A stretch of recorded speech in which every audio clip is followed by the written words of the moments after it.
On this episode of Redlit, apartment had broken pipe the first day I moved in and ruined all my stuff. They wouldn't break the lease while I was living out of a hotel for weeks. So I bought their domain name and made them buy it back. Moving company tried to screw me, so I royally screwed them back. Apartment had broken pipe the first day I moved in and ruined all my stuff. They wouldn't break the lease while I was living out of a hotel for weeks. So I bought their domain name and made them buy it back. I had just moved cross-country for a job with my girlfriend, and found a nice apartment in the suburbs. Building was nice, staff seemed fine, everything seemed in order. After unloading all of our boxes and organizing clothes on the floor, we decided to take a break and grab dinner. In the middle of our meal, I got a call from the building saying we had a fire in our apartment.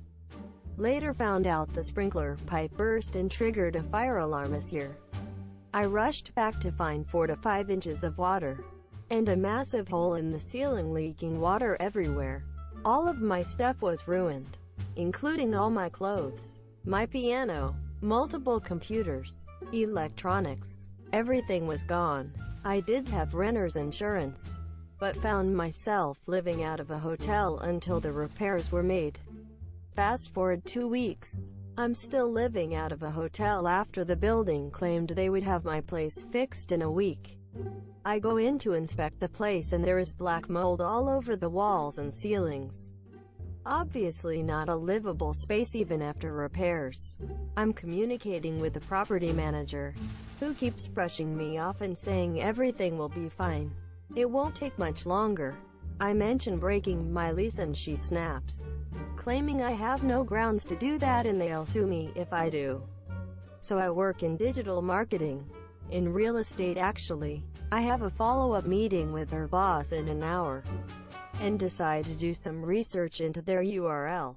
Their website name is the full name of the residence, which is pointlessly long. I find the .net available for purchase, as well as multiple iterations of shorter URLs which presumably have higher search volumes. I spend $50 and buy them all up. Then I call a lawyer buddy and talk to him about how to use language that will avoid sounding like extortion if I make them buy these back. I walk into the meeting and tell the GM that I want out of the lease immediately. I also say that I want my time off work to be compensated for all meals, and given a few $1,000s for the inconvenience of living out of a hotel for weeks. She literally laughs in my face and tells me I have no legal grounds. That's when the most satisfying moment of my life happens. I slide over the Hoy's information of all the URLs. She doesn't understand what she's looking at. I tell her, I purchased these domain names for this property. I'm planning on building a website that explains my story, and including links to your local competitors for free on the homepage of the site. I let her know what I do for a living, and hand over an SEO audit I pulled for free on the internet of their current site, and explain their poor performance. I let her know I will have this website outperforming them within a matter of months with links to competitive properties in my story at the top. Her face drops, and she's white as a ghost. She has me wait while she gets her lawyer on the phone. I explain everything to the lawyer, being very careful with the language I use. We settle on $5,000 for all the websites. No bad reviews ever, and they break the lease. A week later when the check comes in, I transfer the domains to a very confused IT person who wants to know why I have URLs of their company name. The lesson in all of this: buy good renter's insurance and don't let landlords push you around. Moving company tried to screw me, so I royally screwed them back. I hope this is the right place for this. So I was getting out of the military and there are 2 options that service members have for their move when they get out. Either you can rent a U-Haul, throw everything you own into your car, truck and drive home and get reimbursed for the gas, or you can get a moving company that is contracted through the military to move your stuff for you. I was moving a small duplex from California to Colorado, so I opted to have the company move me. I had recently underwent major spine surgery, and I was in no shape to be moving anything myself as I was still recovering. All of our things were loaded up and I got my delivery date. The delivery date came around and no one showed up. I had taken the day off from my new civilian job and was upset that I was missing out on work for them to not even contact me about not being able to make the delivery. This was just the beginning of the downward spiral that was to occur. I called the company and they assured me that they would deliver it a week later and gave some bullshit excuse for not making it. I take off work yet again for them to not show up. I call again and learn that they aren't delivering my stuff because they have lost my paperwork and can't locate my shipment. They literally lost my stuff. Great. I spend the next 3 weeks trying to get to the bottom of where my things are. I've spent almost 2 months with an empty condo and I'm getting impatient. But I also understand that if I lose my shit, it's just going to make them not want to work with me. So I keep my cool.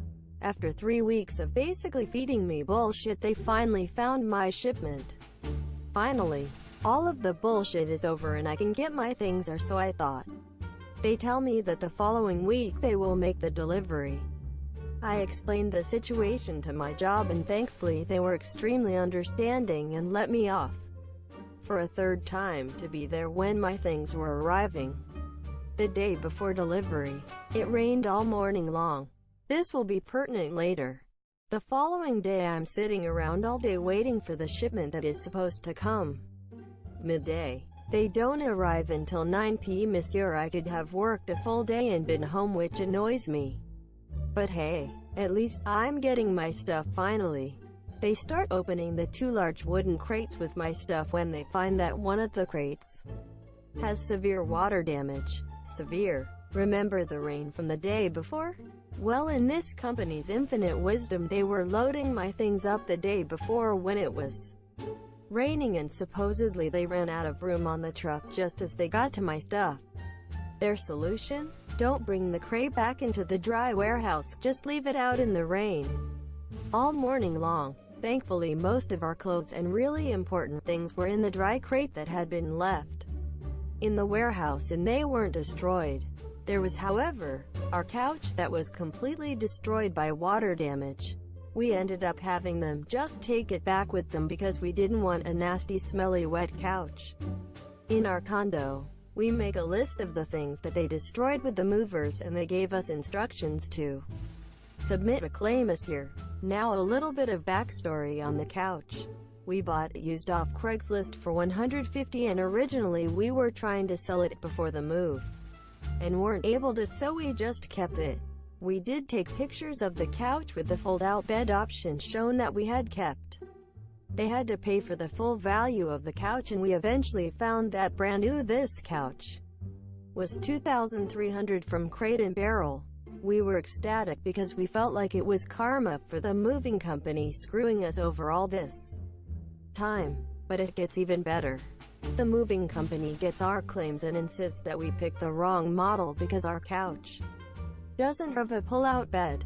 At this point they are just trying to avoid paying for the full price and try to get us to take less money. Thankfully I still had pictures with the bed pulled out to prove that it was indeed the pull-out version. Finally they just accepted that I was right and we agreed on a settlement. A month later the check came in and wouldn't you know it, the check bounced. Not only was it frustrating, sending a bounced check of over $2,000 or something like that was technically a crime that I could have pressed charges for. At this point all I cared about was getting my money and never having to deal with this company again, so I didn't want to get in a drawn-out legal battle. I call to inform that the check bounced and they assure me that it will be taken care of soon. A week goes by and I hear nothing, so I call, and as soon as they find out it's me on the line they say that they are going to transfer me and then hang up. They do this every time I call for the next 2 weeks. I send them a written notice requesting payment within 10 days of receiving the notice and still nothing. I'm several months in from all the bullshit this company has put me through, and I'm fed up at this point, so I try an idea that my dad gives me. I contact my local CBS news station. They have a segment dedicated to helping out people in the community, and they are thrilled to help out a disabled veteran, especially after they hear about the bullshit that I have gone through. The reporter comes to my house and does a 5-minute interview that is aired at Monday night. I cite the fact that these companies are paid for by the government using taxpayers' money, and they are screwing over our service members, and that's about it. Nothing really exciting or anything, but it worked wonders. The next morning, the vice president of the company calls me and makes sure that I get my money wired to my account before the end of the day. Finally, I am done with these assholes. But now it gets even better. The military has been notified of the story, and a colonel from Marine Corps headquarters in the Pentagon calls me the next day, and I explain everything that happened for him. He thanked me for the information and says that he will be following up with me later. A week later, he calls back and informs me that the company has lost its contract with the military and undergoing further investigation by the military.